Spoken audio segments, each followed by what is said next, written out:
भारत में पूंजी निर्माण कम क्यों है और इसके क्या कारण हैं, इन सभी के बारे में जानेंगे। तो पहला हो जाएगा कम प्रति व्यक्ति आय। कम प्रति व्यक्ति आय में क्या होता है, मतलब भारत में प्रति व्यक्ति आय का जो स्तर है, लेवल है, वो बहुत ही कम है और इसके कारण उपभोग की आवश्यकताओं को पूरा करने के बाद भी या पश्चात भी बचत की अधिक संभावना नहीं होती है और यह बचत जो है अनुपात की वृद्धि को क्या करता है, सीमित करता है।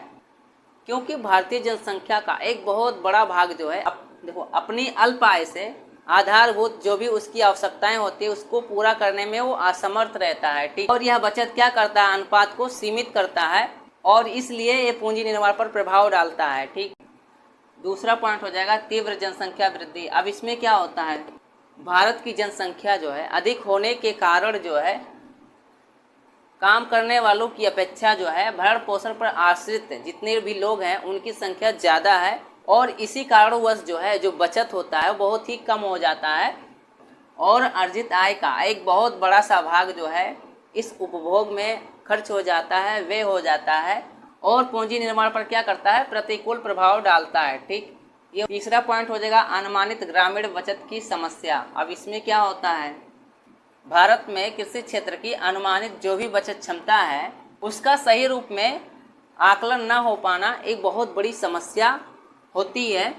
चौथा नंबर हो जाएगा प्रदर्शन प्रभाव। अब इसमें क्या होता है, भारत में शहरी समाज के जो भी लोग होते हैं अर्थात शहर में रहने वाले जो भी लोग होते हैं उपभोक्तावादी आदतों और पश्चिमी देशों की जो भी जीवन शैली है उससे जो है प्रभावित होकर ध्यान आकर्षण करने वाली जो भी वस्तुएं होती हैं, ठीक है, उस पर क्या करते हैं, अधिक खर्चे करते हैं, अधिक व्यय करते हैं, जो पूंजी निर्माण के कम होने का एक कारण बनती है। पाँच नंबर हो जाएगा निजी कारपोरेट क्षेत्र का कम योगदान। अब इसमें क्या होता है, देखो भारतीय निजी कारपोरेट क्षेत्र जो है घरेलू बचत करने के लिए बहुत ही कम राशि का जो है योगदान देते हैं जो इसके कम होने का कारण बनती है।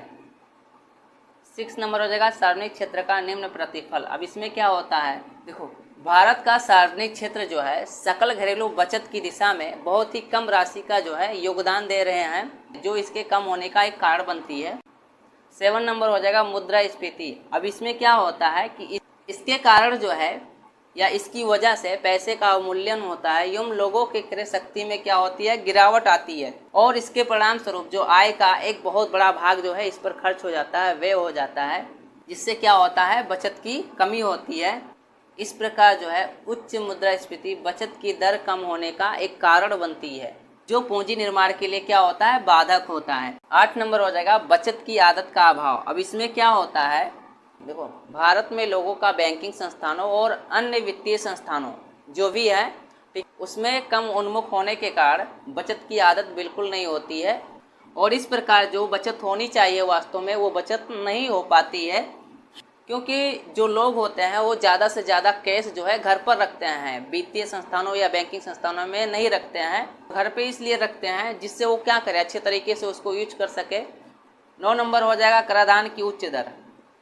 भारत में जो कर की दर होती है वो बहुत ज़्यादा होती है, इसलिए जो है करदाताओं की जो भी व्यय योग्य आय होती है वो कम बनी रहती है और बचत भी क्या होती है, कम होती है और इस कारण जो है पूंजी निर्माण की समस्या बनी रहती है। 10 नंबर हो जाएगा पूंजी की मांग में कमी। अब इसमें क्या होता है कि भारत में प्रति व्यक्ति जो आय है वो बहुत ही कम है, इसलिए जो उत्पाद होते हैं उसकी मांग या डिमांड जो है बाजार में कम रहती है, इसलिए उत्पादकों को उत्पादन के लिए अधिक निवेश करने में प्रोत्साहन बिल्कुल नहीं मिलता है। इससे पूंजी की कम मांग होती है और पूंजी निर्माण में भी बाधा आती है। 11 नंबर हो जाएगा कुशल उद्यमियों की कमी। इसमें क्या होता है कि भारत में जो लोग हैं वो जोखिम लेना या रिस्क लेना नहीं चाहते हैं, इसलिए यहाँ पर कुशल कर्मचारियों की या कुशल उद्यमियों की बहुत ही कमी होती है।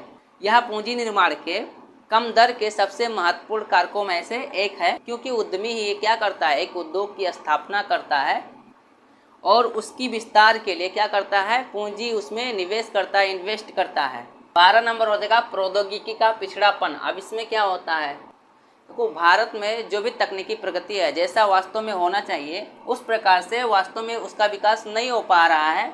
इसके अतिरिक्त देश में विकसित या आयातित प्रौद्योगिकी जो है कुशल कर्मचारियों की कमी के कारण जो है उत्पादन प्रक्रियाओं में क्या होता है, ठीक तरीके से प्रयोग नहीं हो पाती हैं, और इसके फलस्वरूप क्या होता है, देश में राष्ट्रीय आय और उत्पादन की जो गति है वो क्या होती है, धीमी होती है, जिससे क्या होता है, पूंजी निर्माण में कमी आती है। 13 नंबर हो जाएगा आर्थिक और सामाजिक आधारभूत संरचना का अभाव। इसमें क्या होता है, देखो भारत में आधारभूत ढांचे जैसे सड़क हो गया, परिवहन हो गया, संचार हो गया, ठीक है, और सामाजिक ढांचे में क्या, शिक्षा हो गया, स्वास्थ्य हो गया, ये सब क्या है, ये सब अल्प विकसित है, जो कि पूंजी निर्माण के लिए एक नकारात्मक कार्य करता है, क्योंकि इसे जो है व्यापारिक वातावरण के संदर्भ में अनुकूल नहीं माना जाता। ये हो जाएगा भारत में पूंजी निर्माण कम होने के कारण।